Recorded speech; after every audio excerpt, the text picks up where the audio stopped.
Riot is working on a brand new game, and it looks like Remedy is also working on a brand new game. All that and more, my name's Ethos, and these are your top 5 stories for this week's Free-to-Play Weekly.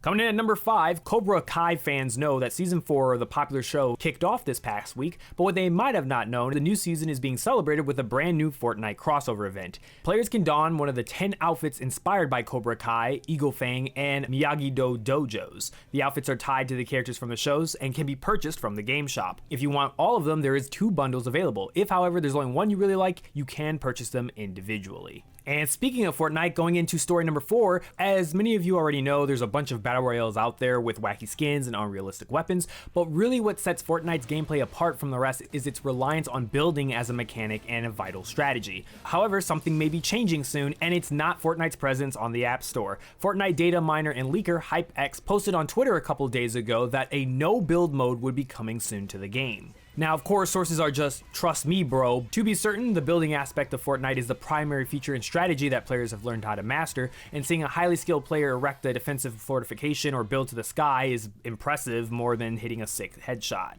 On the other hand, building only exists in the Battle Royale mode because it was primarily a feature of the near-forgotten PvE mode of the game. Now, does that mean that it's a quirk that players would rather do with or without as a key component of what makes Fortnite unique to other Battle Royales? But there are people out there, myself included, that have said that they don't play Fortnite because they don't want someone building a high-rise in an instance after they just shoot them one time. But if this mode is implemented, even for a limited time, it might be interesting to see how many people share that same sentiment. And coming out in story number 3, Remedy Games, the developer behind Alan Wake and Max Payne, is working on a brand new co-op PvE shooter currently codenamed Vanguard. This past week, the developer announced the partnership with the Chinese-based publisher Tencent to localize and publish the game in Asian markets. The game is being developed for PC and console platforms using Unreal Engine. The announcement doesn't state which version of Unreal this is, but at this point, UE5 is probably a safe bet. It will combine the narrative style that Remedy is known for with the action gameplay in a multiplayer experience and is intended to be in line with a typical Remedy AAA game, including its budget. It's also Remedy's first foray into a games as a service model and will be a free-to-play game. Development of this game is being co-financed by both companies, with each being responsible for their own operating and publishing costs in their territories. This means that Tencent will cover their localization costs for the Asian market. As part of the deal, Remedy also has licensed the worldwide rights for the mobile version of this game to Tencent, who will cover all costs for the development and publishing of that version of this game. And speaking about brand new games, there's even more interesting news in that realm, especially if you're looking for another brand new game from Riot. It turns out that Joe Zilger, the game director of Valorant, is leaving his post on the team. That's not to say that he's leaving Riot, rather that he'll be starting something brand new. This bit of news dropped recently in a letter posted on the Valorant website. Of course, at this point, we have no idea what the something new game will be, nor do we know how long it will be until we know. All the information that we've been provided is a wink and secrets. Of course, it probably won't be a stretch to think that it'll be something else in the Runeterra universe, but who knows? As for his position on the Valorant team, it's already been filled. Andy Ho will be taking over as the brand new game director. And coming at number 1, your biggest story of the week. In 2018, Kotaku's Cecilia reported on the culture of sexism that existed at Riot Games, which led to a $10 million settlement that was to be distributed to up to 1,000 victims. In response, California's Department of Fair and Equal Housing, the same agency that exposed Blizzard's misdoings and filed a lawsuit against the company in July 2021, said that the sum grossly undercompensated the plaintiffs and instead sought a much larger sum of $400 million.